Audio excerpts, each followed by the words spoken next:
Okay, so today I'm going to talk about the benefits of scribble drawings and demonstrate it at the same time. So I'm just going to start, take a small average size piece of paper. This is actually in my journal. I decided to do it in my journal today. And so this can work really, really well for just distracting the mind and keeping you in the present moment. It can be calming to do a scribble drawing. It can also help us battle with any thoughts of things needing to be perfect. You know, your scribble drawing is just exactly what it is. It doesn't need to be perfect at all. Just keep going.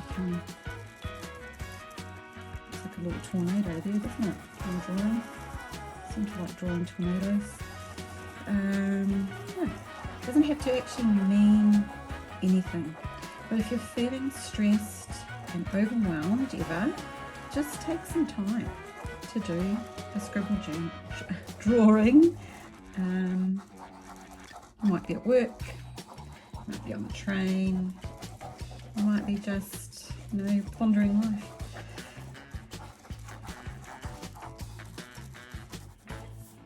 You can fill up the gaps with, lights and darks if you wanted to, shapes, really, really intense scribbles, fill in all the gaps. It doesn't have to be an amazing work of art.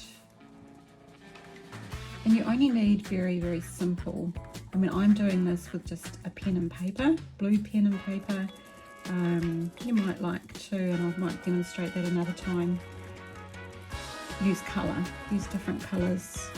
You could use pencils, crayons, pastels, anything that you like to do this.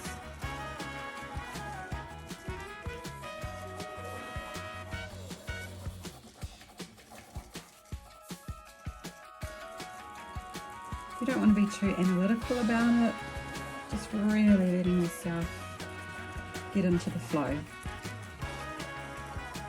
And fill up the whole page. Really go for it.